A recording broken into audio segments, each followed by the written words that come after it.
Amen. Haleluya. Ninde yiteze ikintu gishasha uno munsi? Amen, amen, amen. Bazomwicarana ati unataka Mungu akutendee nini? Ugomba hora gukorera iki? Amen. Ugomba uhora gukorera iki? Amen. Subira kandi umubwire ugomba uhora gukorera iki? Ngenda gohe amasegonde makenya uciyumvire mu mutima icyo ugomba kuhora gukorera uno munsi.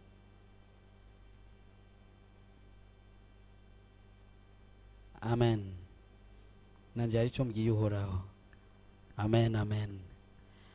Hari cyo uhoragira kora uno munsi kandi nuba maso urakironka.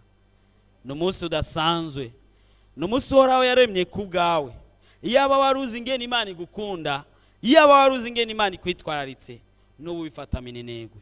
Abandi barapfuye mugabo barasigaye. Abandi bari ahandi hantu tutovuga mugabo wewe uri hano. Bigaragara ko uri ku mugambi w'Imana. Ntuhari kugihamana oya, uri ku bw'umugambi w'Imana. Hari ikintu gishasha gihari kubgawe. Kandi iyaba waruzi ko Imana ishobora kwemera ko 99 zigenda wewe ugasigara, n'ubu bifata minenegwe. Amen, amen. No munsi mushasha ora yakoze ku bwacu. Reka dusome ijambo ry'Imana, dusome Yohana 5:5. Umuntu umwe arashobora gusoma mu Kirundi. Yohana 5:5 arashobora gushikana ku ndwi ntaco. Ubutumwa bwiza uko bwanditswe na Yohana 5:5. Amen, amen. Hari umuntu yaramaze imyaka 38 ku kidengeri. Yari yararushe, yari yarananiwe. Imyaka 38 mu bicaye ngaha ndibaza ni bake bayifise. Mugabo barimwo nabo barazi ko atari mike. Imyaka 38 uri mu gasho wo kumva icari cyo. Imyaka 38 ugwaye wo cyumva icari cyo. Imyaka 38 uri ku kidengeri wicaye urindire ko umumarayika yoza kugira ngo atibura amazi. Birababaje. Wenda inshuti ziwe zari zaramuhevye bivanye niki niyo myaka myinshi yabaye. Udufata karoro nimba ari mushikiwe yama yaje kwama yamufashije kwama ari hafi yiwe amufasha utuntu n'utundi. Imyaka 10 igeze kuri 30 amugira ati frere unisame nanje ngiranje kurongorwa nta uzombona nicaye ngahafi iki kimuga. Imyaka 30 nimba yatanguye kumuterura afise imyaka 10 abageze ku myaka 40. Nimba ari inshuti yiwe canke kinuki baramuhunze baramutaye. Ariko Yesu yarazi icyo azokora inyuma yo myaka 38. Sema amen. Yesu arazi icyo azokora inyuma y'ikiringo kanaka umaze uri mu ngorane. Yesu arazi ko uno munsi ari umunsi wawe kugira ngo akore ikintu gishasha. Ni cya kindi wahejeje kuvugana kubwiye ni bwira uhoraho icyo ugomba kwa gukorera. Uno munsi ni umunsi mushasha Imana igomba gukorera ikintu gishasha kandi kiri ku mutima wawe. Cya kindi uyibwira ntabwo navuze ibintu bibiri mugabo uno munsi ngomba kuhora agira ikintu kimwe agukorera. Uzokwama uhayagiza, uzokwama uvuga, uzokwama uhimbaza ubwira abantu bose icyo Yesu yakoze. Uyu mugabo amaze imyaka 38 ku kidengeri cy'amazi kandi amugaye. Ni muyihe iyo sura muraba ukuntu yoba yarababaye. Muyihe iyo sura muraba ukuntu yoba yarameze nabi mu mutima. Uretse n'ivyo wenda n'ibifungurwa yabironka ku itabu kuko yicara ngaho nta kindi kintu yashobora gukora atari uko yaguma arindiriye ko umwaka uhera ashoboye kuja kwitera nawe muri cyaki dengeri. Bwana tusaidie sana. Sinzi kibazo fese ko wowe ukimaranye imyaka ingahe. Mugabo ndizera ko imyaka 38 kumbura ishoboye ko itarashika. Ariko yumvire nawe imyaka 38 yaramaze muri ico kibazo. Kandi ico kibazo cyari cyamaze kwinjira amaraso yiwe ku buryo n'ivyo yavuga ingorane ziwe gusa. Kwa kundi kibazo cyawe kimaze kwinjira mu maraso, ukubaza ijambo ijya ryo ryose umubwira ibijanye na za ngorane zawe. Ukubaza ati habari gani umubwira ati acha shana ugua fwa. Ukubaza ati muhira baraho ati reka sha nibaherutse kutwirukana mu nzu. Nta kindi ni wishura ivyo bakubajije. Yesu atirenganye ngaho abona wa mugabo amaze imyaka 38 ku kidengeri. Yesu yaramuzi kandi ntiyamubajije ikibazo kigoye. Nta nubwo yamubajije ati ugomba ndagukorera iki, ahubwo yamubajije ati ugomba gukira. Yari nyishu. Amen. yaraduduriye ko yarabona ingorane afise, niyo maje turagomba gukira. Yari kwishura gute? Iroroshe. Mugabo bivanye n'ikibazo yari amazemo imyaka, yishuye ibindi. Aturabona amazi atibutse, abandi bafise abiwabo baraza bakabaterura bakatererayo. Urabona Yesu we, urazi abafise amaparcelle yabo baraza bakatwirukana mu mazu yabo. Urazi ga papa singana mahera ya taxi velo. Urazi Yesu abafise abiwabo barira kuja kuvugwa hanze barabarihira. Urazi ga Yesu abakobwa bibereye ahantu heza heza baronka abagabo beza bafise amafaranga. Urazi ga Yesu abantu bize none papa sivyo yakubajije. Akubaza direct ikintu ukeneye. Nta nubwo akubaza ati ukeneye ko ngukorera iki. Avuga ya cya kibazo ufise nimba cyari inzu, akubaza ati ukeneye inzu. Amen, amen. Unahitaji Mungu akutendee nini? Bwira umutima wawe cya kintu ugomba kuhora gukorera. Ukeneye kuhora gukorera iki? Ni igihe cyawe nawe kumubwira icyo ugomba kwagukorera. Dufite ububasha n'ubushobozi bwo kumubwira, kuko ni watubwira ati ugomba ko ngukorera iki. Rero nta nubwo akubaje tugomba ko ngukorera iki, aduduriye ko kuri cya kindi. Kumuri ufise abana babiri ukeneye batatu. Kumuri nta n'umwana ugira, akubaje tugomba umwana. Nakuruzunguruka ngo urabona ngo muganga yari yambwiye ngo urumva ngo mbwira ngo nshonja mu Bushinwa, ngo urumva ngo mu Bushinwa ngo biranka. Inyishu nivyo baganga barashoboye, mugari ushoboye kurusha bose. Amen. Aho bose bavuze bati nibishoboka, we arihorera n'akajwi ka pole pole ati birashoboka kibondo. Amen, amen. Abantu bakubwira ati mviraho sha urashisha, aguye ati niwizire kibondo ndagukunda sha. Amen, amen. Abantu bakubwira ati nituzosubira kubonana nawe, usifika tena kwangu, akubwira ati niwiziri wanje peti yangu njoo kwangu. Amen, amen. Abantu bakubwira ati autaolewaka, akubwira ati nakurondere ikigabo cyiza burarorera sha. Amen. Bakubwira ati nuzoheza amashure, akubwira ati hariho diplome yawe nziza. Amen, amen. Uyu mugabo ahagaze ngaha, hari umuntu yaje amubwira ngo nuzoheza amashure. Nabimwibukije umunsi aronse diplome. Nta muntu afise ububasha bwo gukuraho n'inyuguti nimwe uhoraho yavuze. Amen. Arakubaza ati ugomba ko ngukorera iki? Uno mwanya ngomba ko tuhava tugira amasengesho y'icyo ugomba kuhora gukorera. Amen. Sasa wa mugabo yagira bure igitangaza ciwe kubera kuyeba. Sasa wanakuuliza unahitaji nikutendee nini? Ugatangura urabona ugomba ko ngukorera iki? Nawe si bindi si birebire. Sukuvuga ngo shangazi ngo urumva ngo yaranziritse ngo sinzovyare, ngo urumva ngo muyomba ngo yarazibiye ngo sinze ngure inzu cyangwa sinzodoga. Ugomba kuhora gukorera iki muri no mwanya? Arazi ibikorwa vyawe, arazi ukomeze, kandi yiteguye gukora ibintu bishasha mu buzima bwawe. Amen. Iki ni igihe cyawe, kandi ntugire ubwoba gusaba icyo ari cyo cyose, kuko arabishoboye. Naho yoba inzu, naho yoba ari kumenya ku ishuri, naho yoba ari gukira ingwara, naho koba cya kindi cyakunaniye. Hari abantu muri mwebwe barushe, bananiwe, batabona inyishu aho izozanana, ariko uno munsi n'umunsi wawe wora agomba gukora ikintu gishasha. Abagututse bazokwifuza kugusaba akazi. Amen. Uwakubwiye ati mvira mu nzu, azoza gupanga iwawe, kandi zoba mpari uzoza kunshingira inahe. Uwakubwiye ati ntuzopfonye mu muduga wanje, azoza kugusaba lift. Amen, amen. Zogwa namba yanje ya simu, zo telefone umbwira ati vie ati bya bindi byabaye, kuko ni ibintu maze kubona n'amaso yanje. Uwakubwiye ati ntuzobyara, ni wazoza kukwakirira umwana. Amen. Uwakubwiye ngo uzopfuhangayika, uyo ni wazoza kugira devinzu zo kubaka.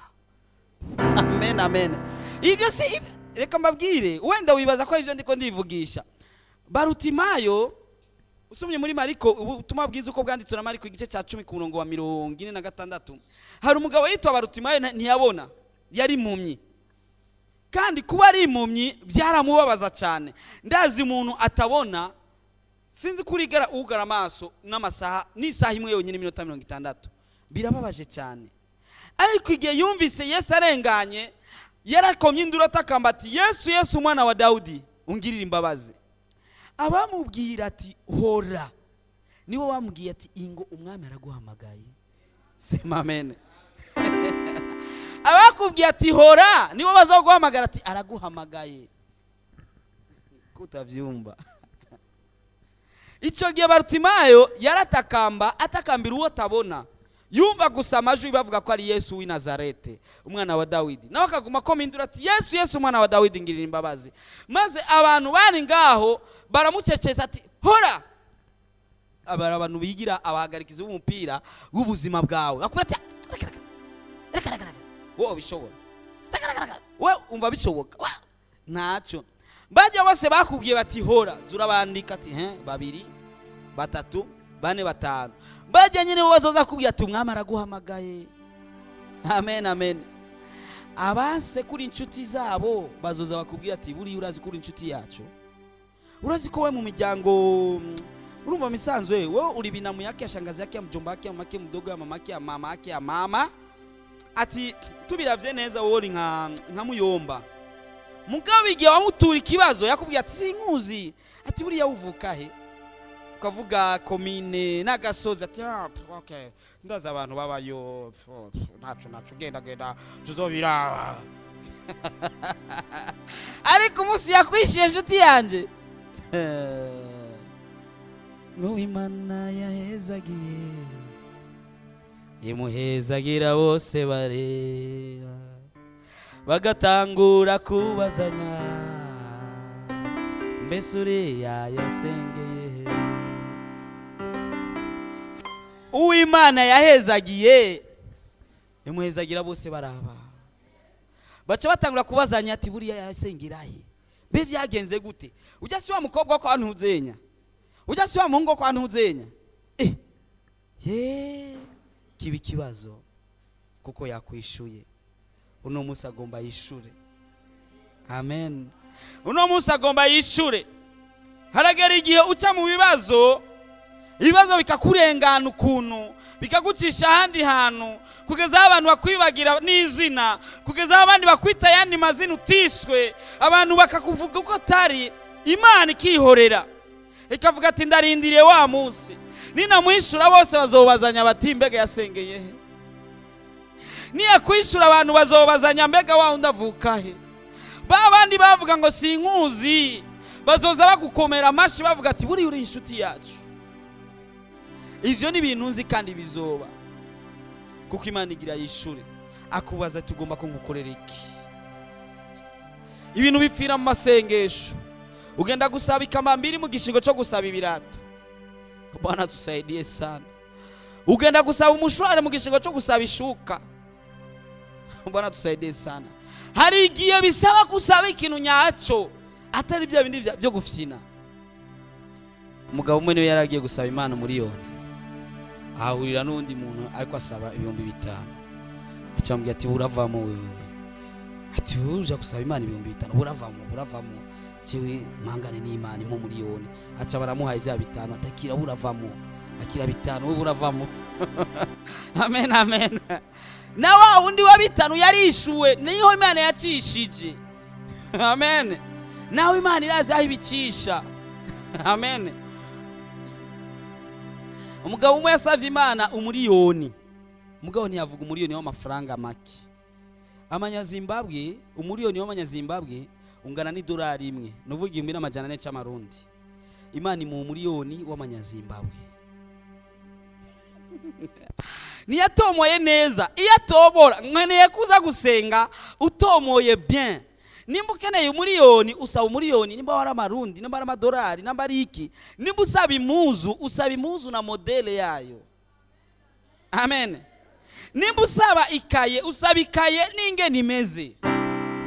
nimba ukeneye uwo muzokubakana umusaba ugatomora icyo ugomba. Amen. Yabajije wa mugabo atugomba kukira, yaramutomoreye. Agomba precision. Icyo ukeneye uvuga kijya nyene ukeneye, nuvuga ikindi udakeneye. Amen.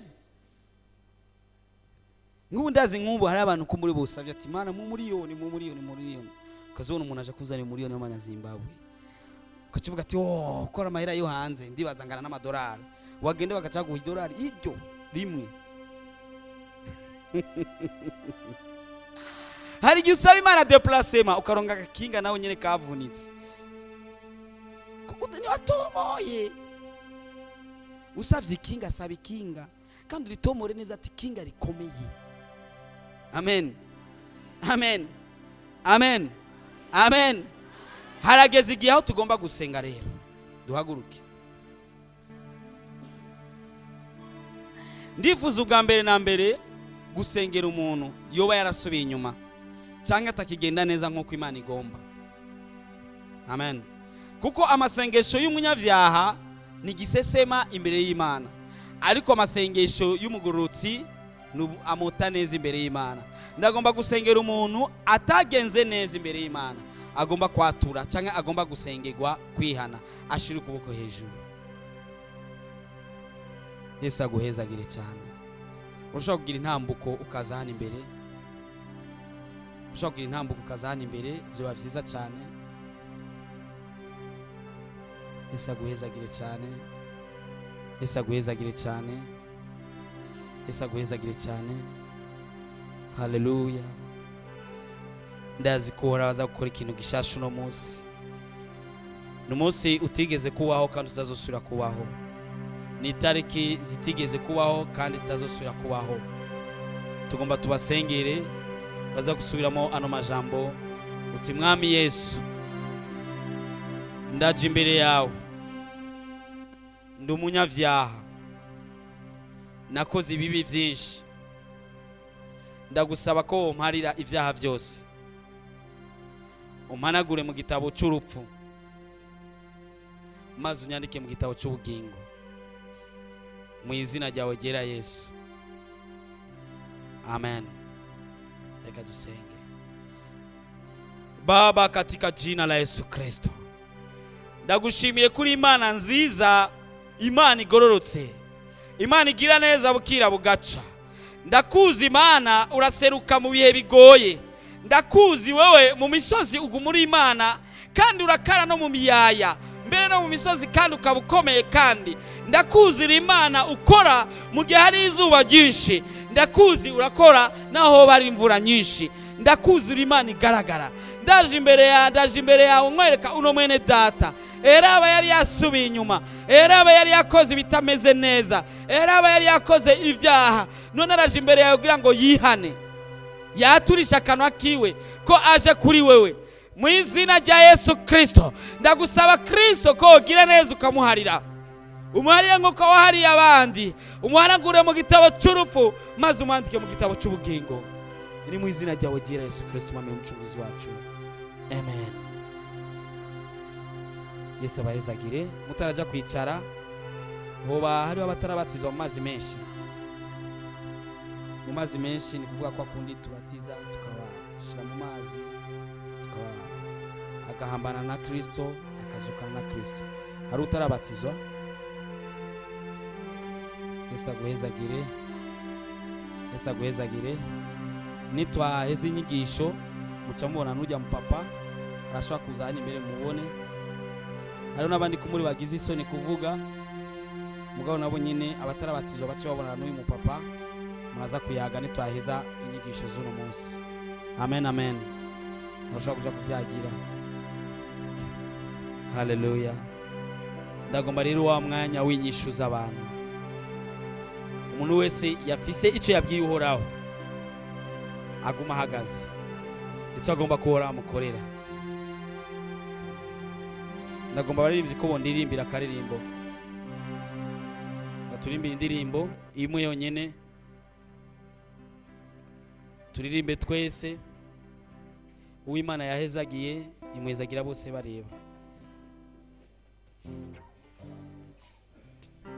naho muguma ngaho akazutera gusa turaza kuririmba twese.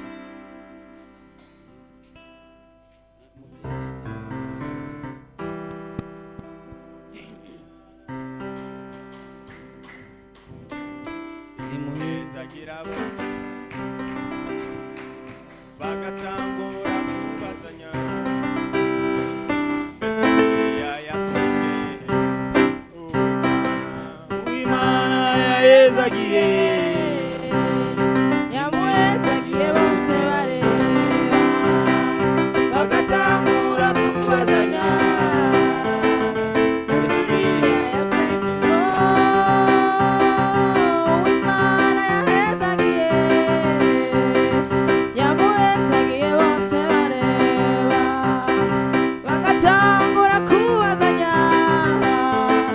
Mesuriya yasenge Uwimana yahezagiye imuhezagira bose bareba bagatangura kubazanya Mesuriya yasenge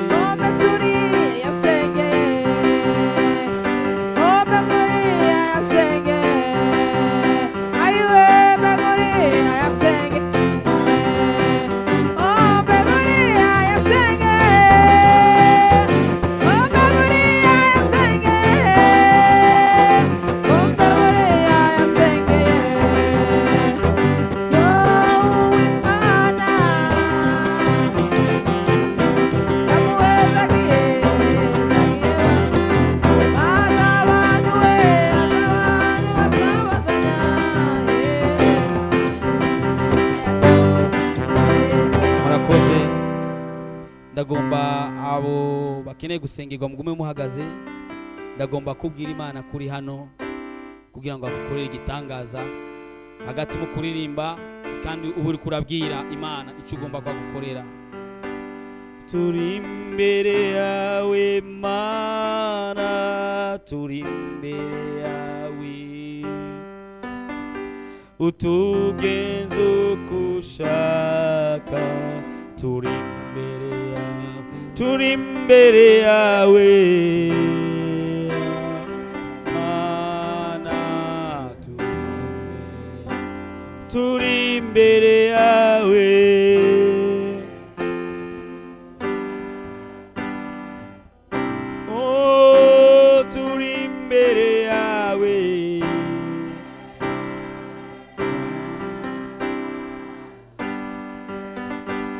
Turi imbere yawe, oh mwami kora, oh turi imbere yawe, oh Yesu Kristo mwami mucunguzi wacu, ndaje imbere yawe mwami, ndagomba ko wigaragaza nk'Imana. Reka abantu bose bamenye kuri Imana, reka isi yose imenye kuri Imana. Ndaguhamagaye mwami ushoboye byose, ndaguhamagaye mwami ushoboye gukora ibitangaza. Ni wewe waremye isi n'ijuru, ni wewe ushobora guhindura byose, ni wewe ushobora no kuturemera isi sha, ni wewe ushobora no kuduhindurira byose byananiranye. Ndakweretse uri mwene data, urazi ibyo yakubwiye, urazi cya kindi yakubwiye mutima wiwe, urazi cya kindi kimubabaje, urazi cya kindi mutima wiwe ushaka. Ndagusaba mwami ko mubera inyisho n'igihe cyiza nk'iki, aho ugomba kuba inyishu. Wabuze uti ugomba ko ngukorera iki, nawe yakubwiye icyo agomba ko umukorera.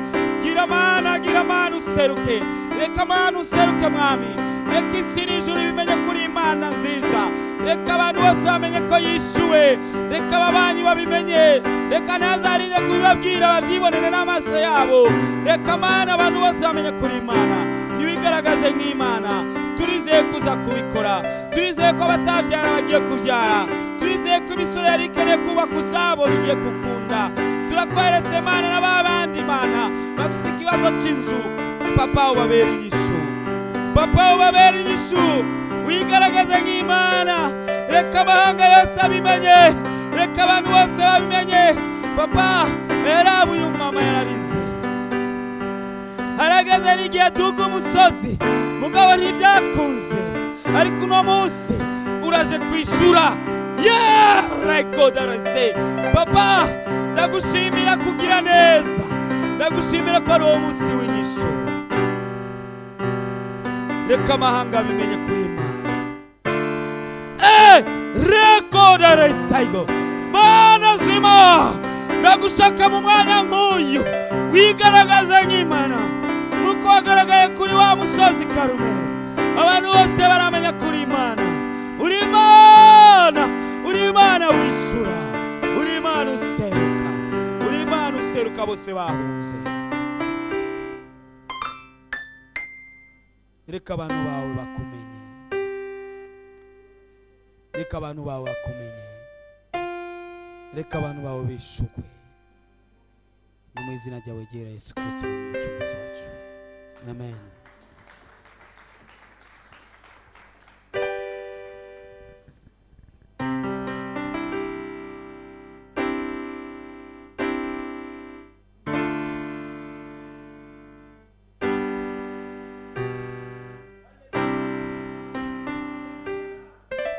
Haleluya. Amashimeshi imbere y'Uhoraho.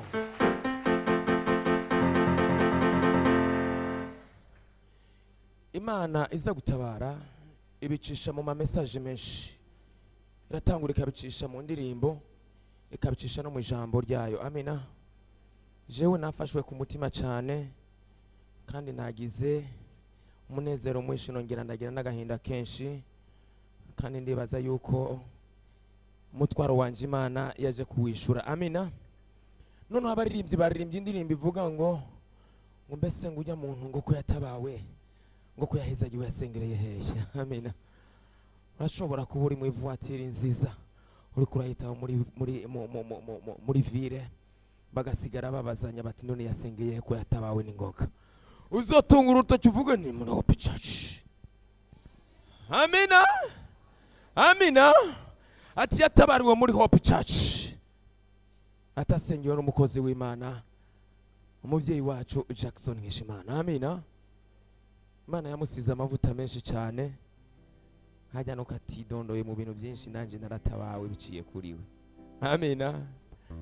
Niyo woba ugeze kure, Yesu arashoboye kandi aracari ku ngoma. Amina. Dufise abaririmbye bamaze kunkubitira agasinyare ngo barafise akantu ngo bagire turabahaye kaze na karibu. Hanyuma bahejeje iyo ndirimbo turasubiza programa. Umuvyeyi wacu ngira ngo hari ijambo azoba agomba kudushirirako. Yesu abaheza. Iyo bavuze abaririmbye baca bahaguruka, abasirikare ba Yesu bama bagizene, bama bagizene.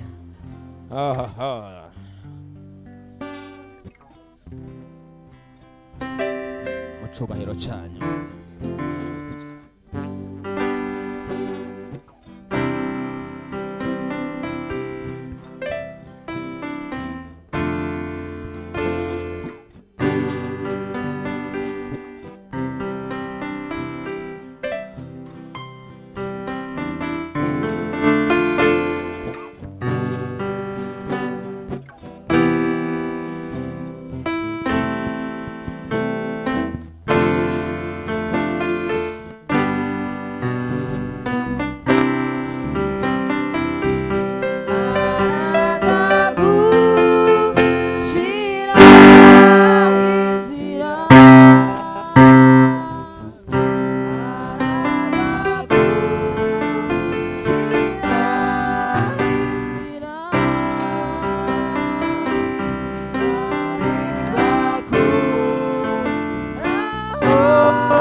Hallelujah.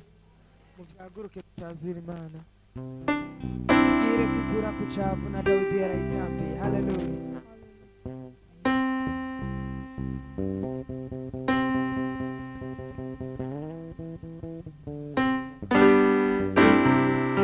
Mana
Mana. Makofi kwa Yesu.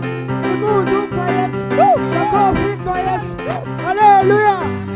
Haleluya. Haleluya. Haleluya.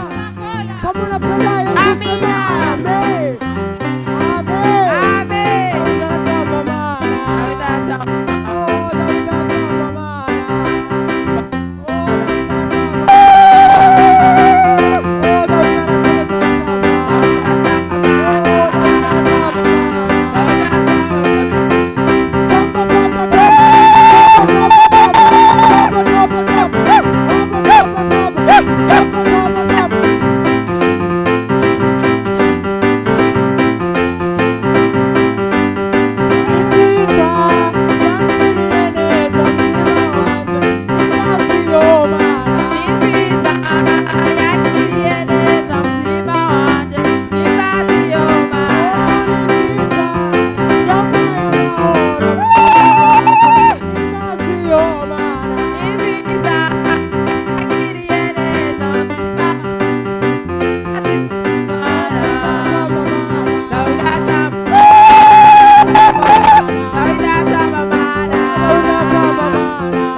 Yesu ahezagira abaririmbyi bacu cyane. Haleluya. Reka duhaguruke dusenge turangize maze muramukanye mubazanye akazina adresse mugabo kandi ni twavuze duti abantu bafise umuhamagaro wo gukora ibikorwa baca baza tuza tuvugana twicaye hari inyuma abakeneye kuja mu baririmbyi abakeneye kuja mu bikorwa bitevye byose muca muza tuvugane hariya na nuwo bari mu baririmbyi afise umuhamagaro w'ikindi gikorwa mwese muca muza tuvugane twese. Amen. Mana uvyagiye ahera hawe turagushimiye ingene wabanye natwe kuva mu gitondo kugeza no mwanya. Turagushimiye kuko dukunda kandi utwitwararitse. Turagusaba ko ubandanya kubana natwe hariya mu mihana tugiyeyo ubandanye uduhezagira ubandanye tuzigama kandi twasubira kuza mu mwanya wa 8 n'igice ubandanye kandi kubana natwe. Ni mu izina rya Yesu Kristo umwami n'umucunguzi wacu. Amen.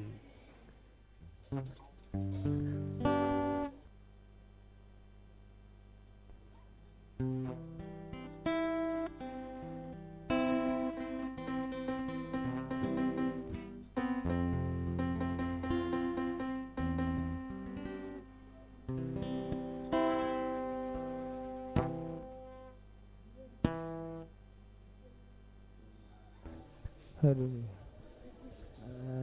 Arazagu shira hizira Arazagu shira hizira. Yes, yes, yes. Jana na mahoro ya Kristo. Mugenane na Yesu aho muja hose. Hallelujah. Jana na mahoro ya Kristo. Hallelujah. Mugubwe neza muri Yesu. Mugubwe neza muri Yesu. Hallelujah. Mugubwe neza muri Yesu. Mwakirane gose.